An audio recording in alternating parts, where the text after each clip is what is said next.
और ज़िमनी इलेक्शन में नून लीग की जीत वज़ीर आला पंजाब मरियम नवाज की कारकर्दगी का सबूत है। धांधली का रोने वाले सबूत लेकर आ जाएं। ये कहा गया है सूबाई वज़ीर तालीम राना सिकंदर हयात की जानिब से, जो कि प्रेस कॉन्फ्रेंस कर रहे थे। उन्होंने मजीद कहा कि अवाम ने पंजाब की कारकर्दगी को वोट दिया है, जो KP पर सवालिया निशान है।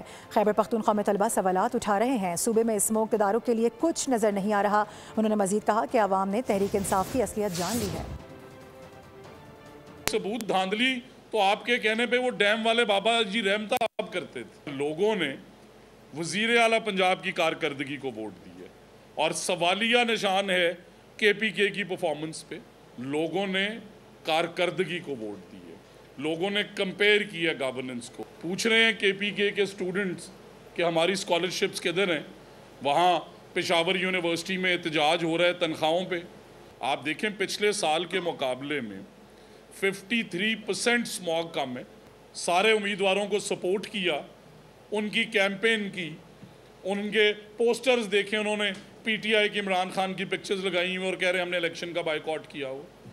अवाम आपकी असलियत जान चुकी है।